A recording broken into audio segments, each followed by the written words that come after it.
Est-il sûr de consommer de la caféine pendant la grossesse?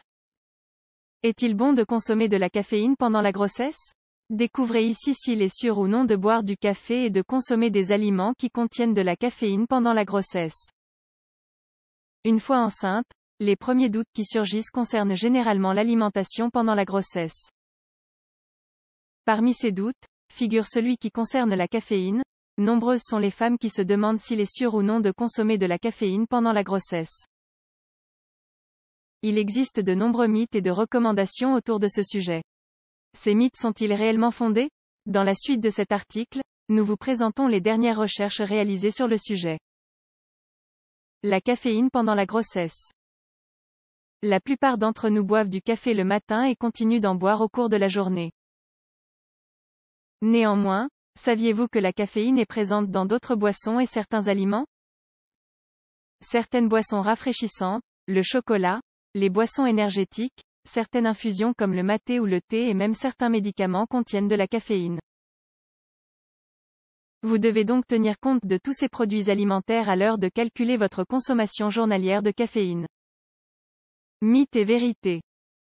Il existe de nombreux mythes au sein de la société au sujet de la consommation de caféine pendant la grossesse. Grâce aux recherches scientifiques sur le sujet, découvrons ensemble si ces mythes sont fondés ou non. 1. La caféine serait à l'origine des anomalies congénitales chez les bébés. Certaines études réalisées sur des animaux ont conclu que les mères qui consommaient de la caféine présentaient un plus grand risque de donner naissance à des enfants présentant une anomalie congénitale. Néanmoins, les résultats des études réalisées sur les êtres humains n'ont pas été concluants.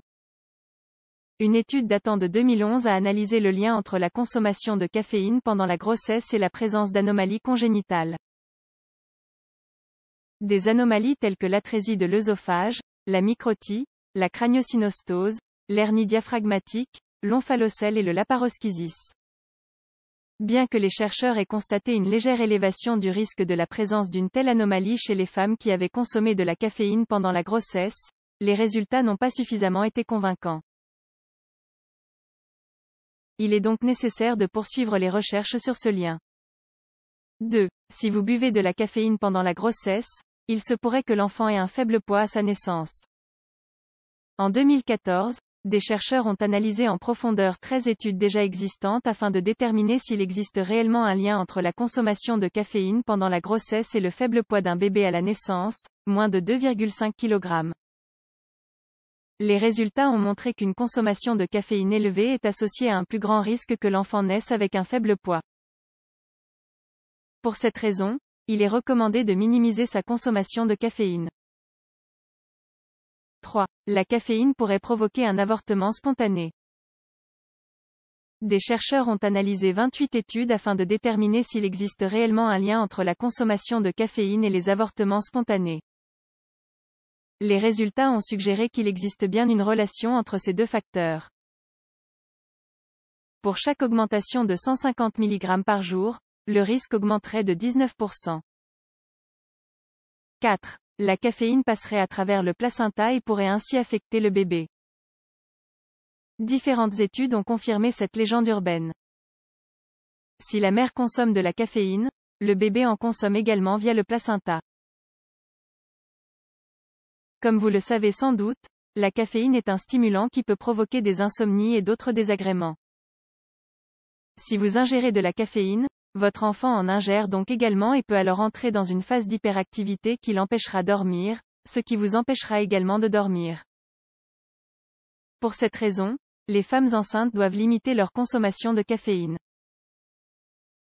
5. Si vous buvez beaucoup de café, vous risqueriez d'être déshydraté.